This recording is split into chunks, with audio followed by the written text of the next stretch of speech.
Welcome to the Single Truth, real talk for single Christian women. Today I'm joined with Lynette, a caregiver turned coach with over 3 decades of lived caregiving experience and 20 years supporting people impacted by anxiety, depression, PTSD, and more. Lynette helps caregivers break free from burnout by rebuilding self-worth, boundaries, and purpose so that they can share with love without losing themselves. Lynette, I'm so happy to have you here with us today. I'm so happy to be here. Thank you. Yeah. So could you take us back to where your caregiving first began? Sure. It first began when I was in my preteens. I think I was like 11 maybe. And it was actually watching my mom care for my dad, who had multiple brain tumors, surgeries, radiation, chemotherapy, the whole 9 yards. Wow. And so I watched her care for him and how it affected her and her life. And how, she tried to manage everything all the time and provide the best care that she could for him, and how she was just overwhelmed and exhausted. And I think the biggest thing that stands out for me, Lynelle, is that I thought I didn't want to end up like that, because I saw how hard it was on her, right? Yeah. And then fast forward, and I'm in my mid-20s, and I had a daughter who was born with Down syndrome, a hole in her heart, and then was diagnosed with juvenile diabetes at 8 months old. The youngest they had seen at Children's Hospital, that was, 36 years ago. And so there I am in that role that I was, afraid to be in, watching my mom. Oh my God. So that's how it started. So you said 36 years ago. So your daughter is 36. So is she Yes. with you still? She I is. thought you might be 36. Yes. No, I wish. Sometimes I think I am, but then I realize, hey, you're not. But yeah, she is. She's still with me. She goes to respite. She's gone 3 days and 2 nights a week. And then she's back with me. And I've really tried to design her life so that she feels independent, like she's on her own. We added a little tiny house onto our house that is her apartment, but Cool. I still have 24 access, and can see her all the time. So, but yeah, she is still with me. Oh my gosh. Wow. That's awesome. What a great opportunity to be able to do that for her. So Yeah. in your caregiving I'll speak to 36 years ago with your daughter. Did you experience that burnout and all the things that you were afraid of? Can you share some of that with us? I did. Yeah, I did. Because I think what happens is that, I didn't plan for it, right? It just happened. And, your life just changes on a dime. And so in the beginning, you're thrown into the situation, and you just kind of put your head down and you do what needs to be done, to make sure that you're caring for the person that you love. And before you know it, you're completely lost.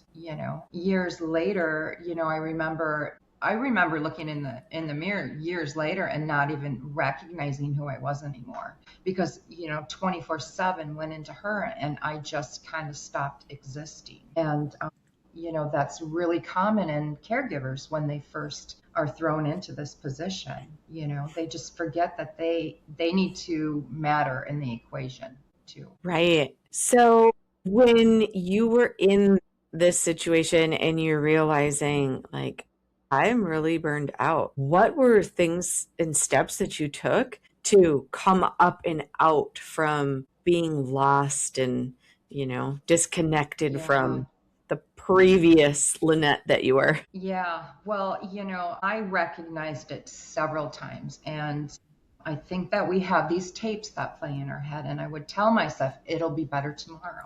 It'll get better next week. When she's in middle school, it'll get better, And so you tell yourself these things over and over and over, and you might take a step back and think, okay, I can handle this now. But it doesn't just go away. And so I think it was at the point where I recognized that I wasn't even present in my own life. I wasn't present with my kids. I would find myself snapping at things that, normally I wouldn't have. I isolated. and made excuses on why I couldn't do things because I felt like I was always letting my friends down, because a lot of times we had to cancel last minute and things like that. And I just remember feeling so tired and so lonely, and like I was so alone, and I couldn't really share what was going on, that I just decided something's got to change, right? I can't continue like this. Something has to change. And I actually went to therapy, which helped, but it didn't change anything. And I have friends who are therapists and I believe in therapy, but I think that a lot of times it's just you're just talking about things over and over and over. And so I just kind of decided to start doing things for me, even if it was just a few minutes a day, that made me either feel more grounded and calmer or gave me energy. And I just started to do things different, and it worked, right? And I was fortunate enough too, actually, to have a couple really good friends who would say, you were doing so good, keep doing what you're doing. And so I had that reinforcement, and I just started to do things different. I don't know a better way to explain it. Do you remember specifically maybe what some of those were? Like maybe the listeners could grab a nugget or two of really cool. Yeah. Here, start Yes. here. Yeah. Okay, absolutely. Because that's what I do with the women that I work with now. And it really starts for me and for the women that I work with, I tell them that you need to start it in the morning. You need to start your day with an intention.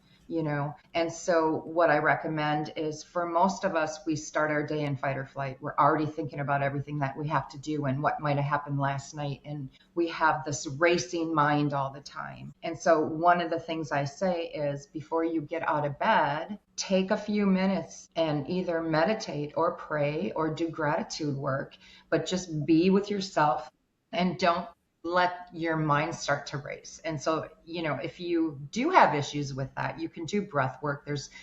Breath work is a really easy, quick thing to do. And then I have them really focus on gratitude, because I know for me that was really hard in my darkest moments, to find things that I was grateful for. And a lot of them will say, well, how can I be grateful if I'm not happy?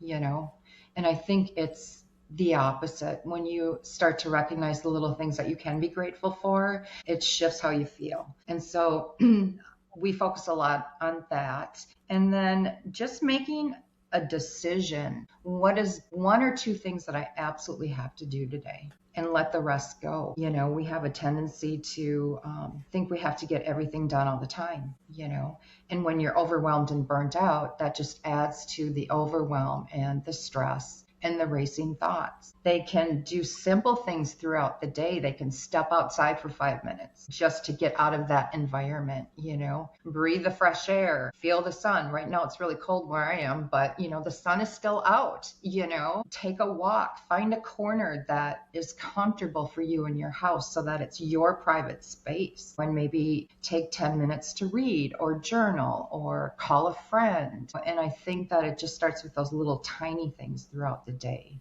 to start to shift how you're feeling and dealing with things. Yeah, I love that. Just taking the intentional steps to give yourself that time says matter. And I have value here Yeah, too. absolutely.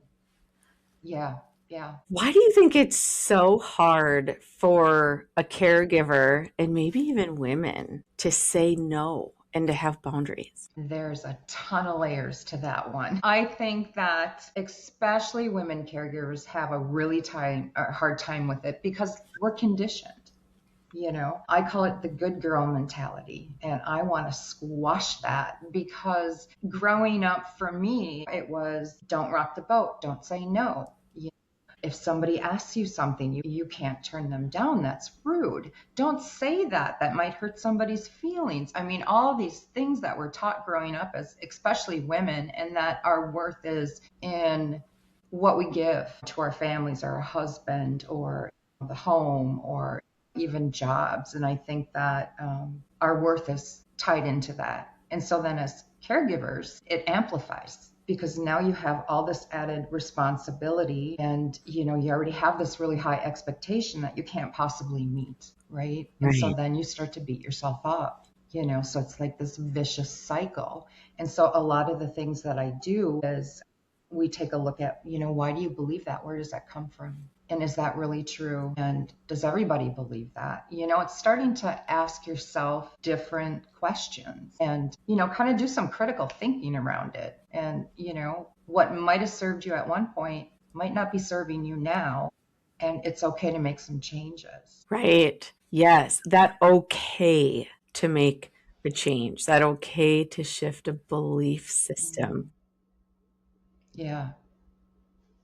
It's profoundly helpful and foreign in a lot of interactions that I have with women. Really Yeah. knowing that they get to choose to show up differently Hmm. and they have some Yeah. control over that. Yeah. So for you in, the early years of the overwhelm and getting more grounded and having boundaries, do you remember some of the feelings that you maybe had when you were like, okay, it's time, I'm going to choose me?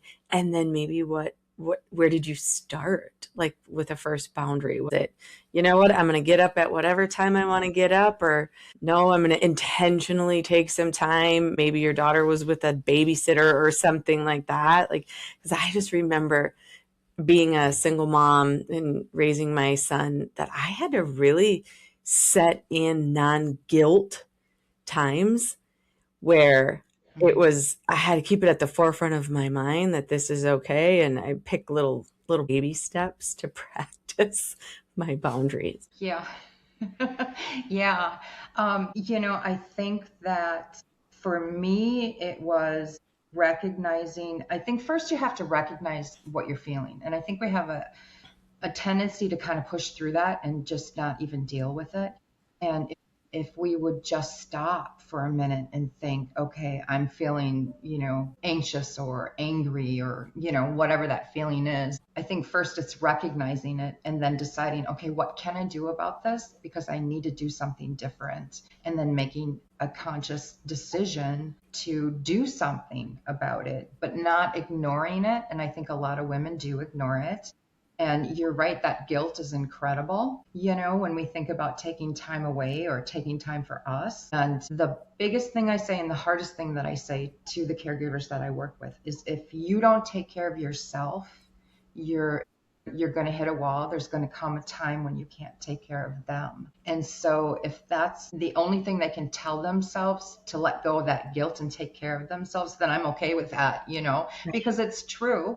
Eventually it's going to get to the point where they're not going to be able to even get out of bed if they don't start caring for themselves. And I don't think that motivation lasts. We might be motivated in the moment or for a few days, and then that motivation fades. And so I had to attach a really strong why to why I needed to take care of myself and why I was doing what I was doing. And so that, it would help kick that motivation back in when I didn't feel like it or the guilt was too strong or, whatever that feeling was. And so I think that's really important too, is to attach a really strong why you need to do what you need to do. And it also helps let go of some of that guilt, Right. if that makes sense. Oh, yeah, for sure. And being aware, right? Practicing the awareness around that. Another thing that I had to really practice and be aware or conscientious of was in times that I needed help and to be able and Mm. willing to ask someone else for help. Did you find that? That was a hard one for me in the beginning, probably the hardest, because I felt like if I was asking for help, I was failing. I wasn't a good enough mom or caregiver if I needed help. And also, I didn't want people to look at me like I was a failure. I thought if I really say how I'm feeling and ask for help, they're going to think I'm not doing a good job. Yeah. And so I had to really change how I thought about that too, and that it's okay to ask for help. It's actually a strength, if anything. And you know what? I still struggle with it to this day, Yeah. asking for help. Yeah, I think I would definitely agree with that. And I often say the same thing about asking for help. It's like a muscle that you practice and you Yes. build some strength behind, and then you have Mm-hmm. to, Yes. keep keep practicing Yeah. that. And I remember a lot of things that I would feel where, oh, they're busy. Everybody else is busy. They don't have time to help me. When I really Yeah. started to recognize that, oh, wow, people are available to help. I had a few really big home projects that I was out doing by myself. In two separate occasions, friends just showed up out of the blue and they were like, I knew Yeah. you were doing this and I know you shouldn't do it by yourself. So I'm here. How can I help? And I think I was speechless, but it needed me to see that two times that, hey, this is a thing. And there's people out there, right? And like if you choose a really great Yeah. network and surround yourself around good quality supporters, they do want to help. Yeah. So it's almost Yeah. also gifting back that I open my Hmm. vulnerability to you helping me. Yeah. And so, Yeah. yeah, I'm going to agree with you right there that that was one of the harder things too for me, Yeah. for sure. Yeah. Well, and I think sometimes people don't know what you need. They want to help, but they don't know how to help. And so, you're right. You're denying them the gift of giving, and I just think that, yeah, it's a hard one to ask for help. It is. And it's going to go back to that awareness that you were mentioning earlier, that I also needed to know where I needed the help because I wasn't even Mm. sure sometimes what I needed help with when I would Yeah. get so overwhelmed and I'm, kind of unable to. And I'm thinking back these decades of being a single mom when it was stressful. But Yeah. yeah, Yeah. Did you ever find yourself freezing when somebody would ask, "What can I do for you?" I know for me, it would be like, "Oh, what do you mean? You're going to help me?" yeah, And I would like freeze and wouldn't know what to say. And then I'd say, "Oh, I'm fine." So yeah, it's almost like you have to practice, yeah, and be prepared. Yeah, it I is. It's like a know. muscle you got to build. Like those, when you're Yeah. on your own a lot, right? Being a parent, I'll wrap myself out. I talk to myself a lot. And then I did start to get to where I had to practice, like, okay, like it wasn't like I wrote it down, but it was almost like having this tally list in my mind that if somebody showed up, I could, have them help me here. Yeah. But yeah, Yeah. for sure. Yeah. So, do you find that family is available and willing to step in and help a little bit more with the situation that you have had because your Yeah. mom went through? And do you have siblings? Did they also kind of Yeah. My sister, understand and that role? yeah. Yeah, both sides of the family were incredible, and always wanted to help. And my sister is actually the one who does the respite with my daughter. Really? So, yeah, yeah, Oh, that's yeah. So I was very lucky and very blessed. And I know that for some of the caregivers that I work with, they have family in the immediate area. They might not be so willing to help. So it's different for every family, which is unfortunate. But for myself, I had really good support. Yeah. yeah, I as well. And I often reminded myself what a gift that was because not Hmm. everybody does have a family that Yeah. takes the time to step in and help. And I have a big Yeah. family. I was very grateful that I had a lot of those that were willing to help in the times of need that I had, which, maybe are a little different, but being a single mom's hard, when it's all That on it you all is day, every hard. day. Yes. Yes. Absolutely. Yeah. So, what do you think are some of the bigger stressors for a caregiver and how they cope in speaking of your experience and people that you work with and how replacing them with a healthy coping strategy is, or like you could even share maybe some healthy coping strategies, that you've witnessed other people do that have worked really well. Sometimes I like to hear other people's thoughts because being outside of the box, right? Like, gives another Yeah. perspective, a different Yeah. way of thinking through things. Just maybe share with the Sure. listener some of the Yeah. more interesting things that you've seen. Know if they're real interesting. They're pretty common that people don't think would be a healthy coping skill, you know? So, walking, joining a support group, talking to somebody that you trust, because a lot of times I think they don't want to because they don't want to be judged. Journaling is a big one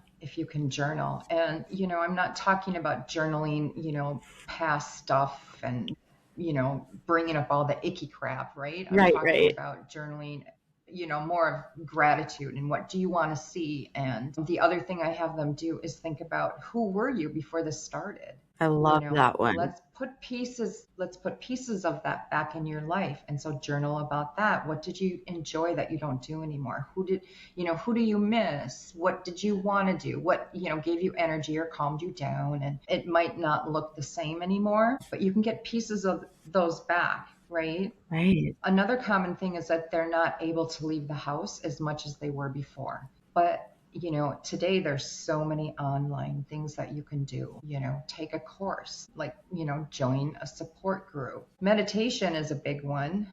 I have a lot of people who kind of fight it because I'm not good at meditation. Well, nobody is, I don't think. I I've think that, never you found just one keep that, coming back. Yeah. Yeah. right. If you like a challenge, that's a great one. Anything that you used to do that was healthy, like, a hobby, drawing, painting. There's so many healthy things that you can do. And it's just figuring out what calms you down or gives you energy. I love music, so I have a playlist that I listen to. Music, if you think about it, you can hear a song and want to cry, or you can hear a song and want to dance, Right. right? And so I have a I call it playlist of awesome.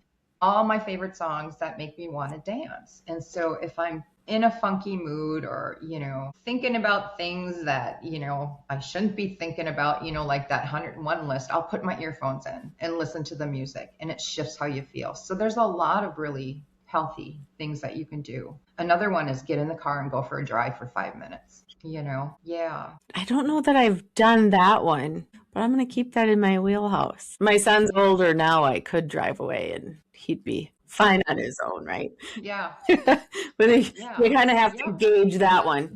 But yeah, I find it interesting that you didn't think that they were necessarily interesting or creative ways to do that, because it does sound like simple things, but sometimes we just Hmm. don't think in that way, and Yeah. it's hard to pull out of when it's just so hard and you're swallowed by that. And just Mm. remember the years of, for lack of another way of saying it, it kind of felt like a victim. Like, here I am, Mm. I'm responsible for Yeah. all of this all of the time. I don't have any help. I'm by myself. And, that loop, it's hard to get out of that loop, Yes. if that's Hmm. a way to say that. Yeah. So, Yeah. Well, and everybody thinks it has to be like this big thing, like yeah. self-care has to be a day at the spa and it's really just little things that you build on. Yeah, and the Yeah. little ones are easier to do because I'm sitting here thinking, I'm like, Hmm. sometimes when I'm really in a particularly stressed mode, I know that I should hit play on a really awesome playlist. And I love that one, by the way. Yeah. But sometimes I'm just like, no, I'm just so stressed out and just so caught up in this. And then it's like I coach myself to actually get myself to do that. Hmm. So it's a practice Yeah. to Yeah. to know what you can do, but a practice to get through it To too. do it. Yeah. So, That's where that why comes in. Why do I need to? Yeah. and I imagine that you work with your clients. Do you want to share a little bit more about you and what you do? And Sure. want to share a little more of that? I have I have a couple things that I do. I have a private Facebook group that you can join. I'll do like a monthly workshop or a Q&A, and every day there's strategies that are posted in there and things that you can do to help your situation. And it's a great place to get support. So that's a free option. I have a caregiver course that is 8 weeks long, and you get a training module, you join the support group. All of it's done online, and then you do a one-on-one session with me. It's a great course, makes a huge difference. And I'm just getting ready to launch a private membership that's very low cost, that you get a lot of value from, monthly Q&As with me, quarterly workshops, a text app that every day you either get a meditation, an audio coaching tidbit, an affirmation, or a journal prompt that's sent right to your phone. So you don't have to like have an app. It just goes right to your text. That's included with a whole resource library. People can reach me on Facebook at Lynette Weldon or Coaching with Lynette if they want more information. Great. Well, is there anything else that you want to share with the listeners today? Did we miss any tidbits that you thought might be helpful? I feel like we've covered a No, lot, but I just think the biggest thing is that they need to learn how to show themselves the same grace and love that they give so freely to everybody else. Yeah, that's what I would want to leave them with. That's great. I agree. How would you love on another and love on yourself in that way? Well, Yeah. thank you for joining us today, Lynette. I appreciate all the information that you shared with us. We loved having you with us today. Thank you for having me. It was a great, thank you. Thank you so much for spending this time with the Single Truth today. Remember, you are chosen, you are loved, and your glory story with God is still being written. If this episode encouraged you, please follow, subscribe, and share it with a friend who needs some hope today. I'm cheering you on as you walk in His glory, one step at a time. I used to search the world for meaning, trying to earn what was already mine. But your love called out my name, and it opened up my eyes. No longer chasing every shadow, I found my worth in who you are.